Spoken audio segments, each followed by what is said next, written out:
Per naktį Rusija pareikalavo pirmųjų aukų NATO sąjungininkėje, nuo tada, kai prasidėjo invazija į Ukrainą, nors NATO nėra aktyvus konflikto dalyvis. Tačiau tai tik naujausias incidentas iš virtinės įvykių, kurie dar nepasiekė pagrindinės žiniasklaidos dėmesio, atsižvelgiant į ribotus jų pajėgumus šiomis dienomis. Vis dėlto, didesnė istorija kupina intrigų. Ukrainos dronai atakuoja Baltijos šalis. Ir taip, aš tai pasakiau teisingai. Premjeras atsistatydina, o visuomenė iš esmės nesupranta, kur slypi tikroji grėsmė NATO. Taigi šiandien prisijunkite prie manęs, kai pirmiausia paaiškinsiu, kas nutiko per Rumunijos daugiabučio bombardavimą. Tada įdėsiu tai į kontekstą, kas dar vyksta mūsų dronų užkrėstame pasaulyje. Prieš baigdamas diskusiją apie geriausias priešpriemonės, kurias NATO turi savo dispozicijoje. Bet pradėkime nuo to, kas iš tikrųjų įvyko. Penktadienis buvo tiesiog eilinė diena, o tai reiškia, kad Ukraina vėl tapo Rusijos dronų bombardavimo taikiniu. Šį kartą vienas iš taikinių buvo tolimiausias pietvakarių šalies taškas. Rusijos dronai nėra žinomi dėl savo tikslumo, o Ukraina juos trikdo, kad problema būtų dar didesnė. Tačiau kartais tai sukelia nenumatytų pasekmių ir būtent tai čia ir įvyko. Apie 1:54 minutės nakties Rumunijos radarai stebėjo, kaip dronas įskrido į šalį, kirtęs sieną virš Ukrainos miesto. Dronas smogė 10-ajam daugiabučio aukštui, vos maždaug 16 km Rumunijos teritorijos gilumoje. Per sprogimą buvo sužeisti 2 žmonės, tačiau žuvusiųjų nebuvo. Kaip netrukus aptarsime, Rumunija turi patikrintą gebėjimą perimti tokio tipo dronus. Ir iš tiesų, tam buvo pakeltos 2 F-16 naikintuvai ir sraigtasparnis. Tačiau, laikantis ilgalaikės politikos, buvo nuspręsta jų nenaikinti. Daroma prielaida, kad dronas skrido tiesia trajektorija, tad tarp momento, kai jis kirto sieną ir kai pasiekė daugiabutį, buvo tik maždaug 5 minučių tarpas.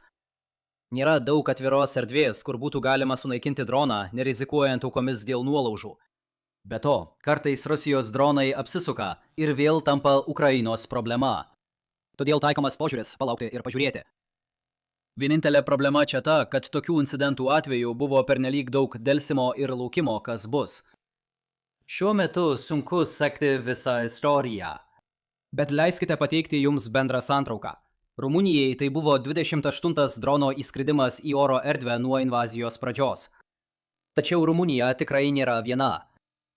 Pirmoji paralelė, kuri gali ateiti į galvą, yra 2025 m. rugsėjo dronų įskridimai į Lenkiją, dėl kurių NATO inicijavo 4 straipsnio konsultacijas. Ir galiausiai operacijos Eastern Sentry įgyvendinimas, kuri yra dabartinė NATO sistema skirta spręsti oro erdvės pažeidimus susijusius su karu. Vos prieš 10 dienų įvyko dar vienas dronų incidentas ir šis ko gero buvo pats NATO-iškiausias įvykis, koks tik galėjo nutikti. Dronas iš Rusijos oro erdvės pateko į Estiją. Ir jei pasakytumėte, kad natūraliausia reakcija į tai būtų Rumunijos F-16 naikintuvai pakilę iš Lietuvos jų perimti, tuomet sveikinu. Jūs praleidote per daug laiko galvodami apie kolektyvinį saugumą. Bet būtent taip ir nutiko. Ir tai buvo sėkminga, ir tai buvo padaryta palyginti nedidelėmis sąnaudomis, nepaisant nuolatinio mito, kad vakarai tik šaudo Patriot raketas į dronus. Viena vertus, šis incidentas įrodo, kad NATO turi reikiamą perėmimo pajėgumą. Pagrindinis skirtumas buvo tas, kad dronas buvo virš negyvenamos Estijos teritorijos, todėl Rumunijos pilotai turėjo galimybę jį saugiai numušti. Tokios prabangos Rumunijos pilotai virš Rumunijos neturėjo. Kita vertus, aš nepradėjau nuo svarbiausio. Įdomiausias šios istorijos aspektas yra tas, kad tai nebuvo rusiškas dronas. Tai buvo ukrainietiškas dronas. Panašu, kad Rusija bando trukdyti ukrainietiškiems dronams ir tyčia nukreipti juos į NATO oro erdvę, tariamai siekdama supriešinti Ukrainą ir alijansą. Na, kol kas visą tai tik sukėlė politinių problemų tiems lyderiams, kurie neužima pakankamai tvirtos gynybinės pozicijos. Latvijos ministras pirmininkas atsistatydino gegužės 14 dieną dėl skandalo kilusio prieš savaitę. 3 Ukrainos dronai kirto Latvijos sieną. Tačiau Latvijos radarai jų laiku neužfiksavo, o gyventojai gavo skubius perspėjimus tik po valandos, kai vienas iš jų sudužo į naftos saugyklą. Todėl Latvija šiuo metu ieško naujo ministro pirmininko. Ir jei galiu šiek tiek nukrypti nuo temos, gali būti, kad jūs visai praleidote šį įvykį. Apie tai buvo labai mažai pranešta, ypač šiapus Atlanto. Štai kas nutinka, kai žiniasklaida nusprendžia nušviesti kiekvieną nereikšmingą Trumpo žodį, nors iš tiesų turėtume tik trumpam priminti tai, kas akivaizdu, ir tęsti savo gyvenimą. Man vis dar įdomu, kaip įprasta žmonėms apibūdinti Trumpą kaip strateginį ir iracionalų. Tačiau pasaulis kolektyviai reaguoja į žmogų, kuris nepaprastai trokšta būti dėmesio centre, nuolat paversdamas jį dėmesio centru. Bet kokiu atveju, dabartinė situacija išskirtinė daro tai, kad tai pirmas kartas, kai Rusijos dronai sukėlė aukų NATO šalyje. Turėjau būti atsargus su savo žodžiais, nes galbūt prisimenate, kad 2022 m. lapkritį Lenkijoje žuvo 2 žmonės, tačiau tai buvo dėl ukrainiečių perėmimo raketų, kurie nukrypo nuo kurso ir pataikė į Lenkijos ūkį.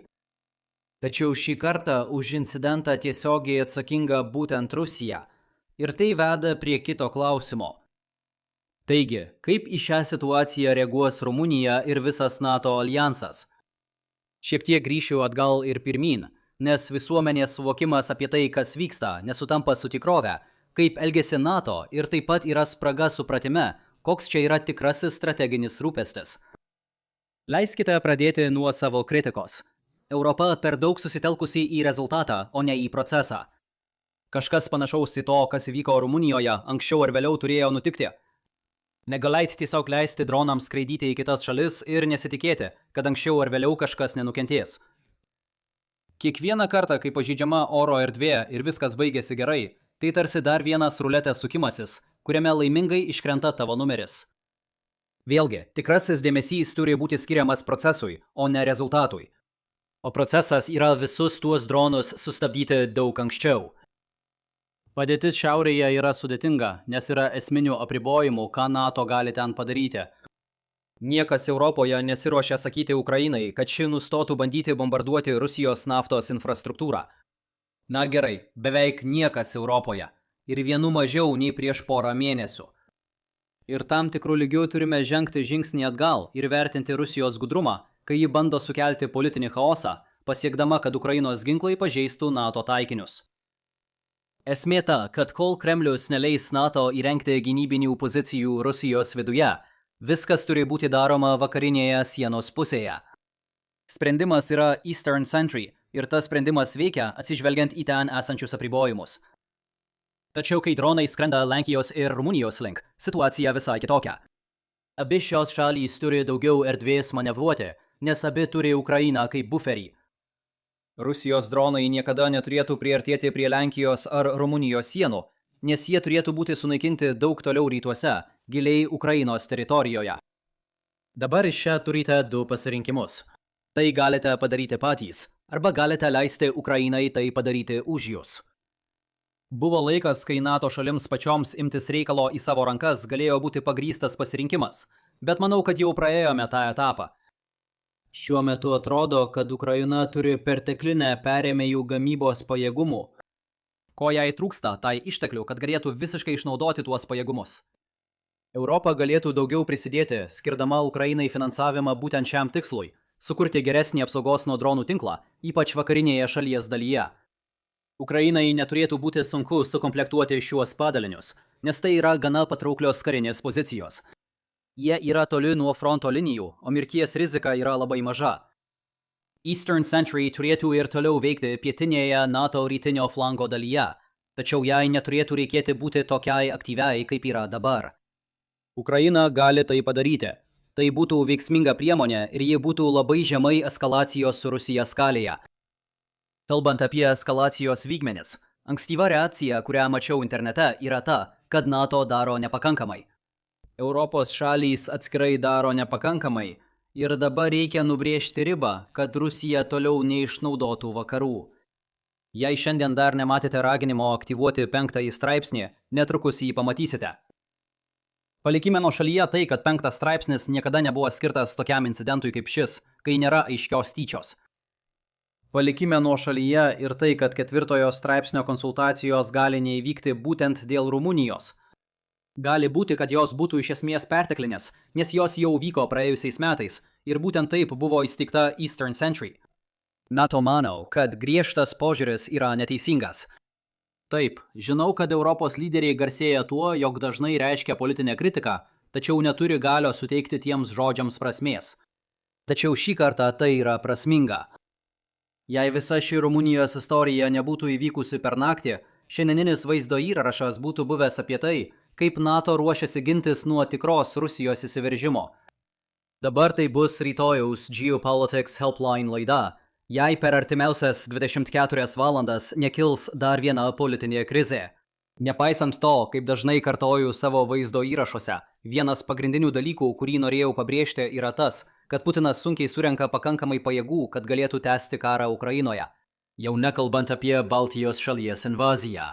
Geriausias ir galbūt vienintelis sprendimas Kremliui yra įtikinti platesnę Rusijos visuomenę, kad NATO kelia grėsmę jų kasdieniam gyvenimui. Nenoriu teigti, kad Rusija tyčia smogė Rumunijai. Nors tai įmanoma, daug labiau tikėtinas scenarijus yra tas, kad Rusija nesugeba užprogramuoti savo dronų taip, kad jie smogtų tik Ukrainos taikiniams ir jai trūksta motyvacijos stengtis tai pakeisti. Tačiau paskutinis dalykas, kurio kas nors nori Briuselyje, yra tai, kad vakarai pernelyg sureaguotų į situaciją ir suteiktų Putinui visiškai išvengiamą susitelkimo prie vėliavos efektą. Taigi, vietoj to, be 5 straipsnio ir be 4 straipsnio, galite būti tikri, kad šiandien NATO pareigūnai nusileido žemyn, kad surengtų didelį pokalbį apie tai, kaip reaguoti. Nes tai yra pagrindinė būstinės užduotis – politiškai koordinuoti sąjungininkus kariniais klausimais. O čia politinis koordinavimas yra apie tai, kad nebūtų pakliūta į spąstus, kurių Kremlius galbūt net neketino paspęsti. Ar dabartinė situacija yra ideali vakarams? Ne, visiškai ne. Tačiau mes gyvename strateginių apribojimų pasaulyje ir kartais negalime pasirinkti tikslios situacijos, kurioje atsidūrėme. Gera žinia Europai yra ta, kad situacija yra suvaldoma ir ji, yra valdoma. Tuo tarpu, ar jau pavyko pažiūrėti mano antrinio kanalo Geopolitics Helpline grojaraštį? Dabar yra puikus metas pradėti, nes rytoj mes daug išsamiau aptarsime vakarų pastangas, vengti tiesiog dovanoti Kremliui papildomos propagandos, kurią šis galėtų skleisti likusiai Rusijos vidaus auditorijai. O kol kas, jei jums patiko šiandienos vaizdo įrašas, prašau paspausti patinka, pasidalinti ir užsiprenumeruoti ir pasimatysime kitą kartą. Saugokitės.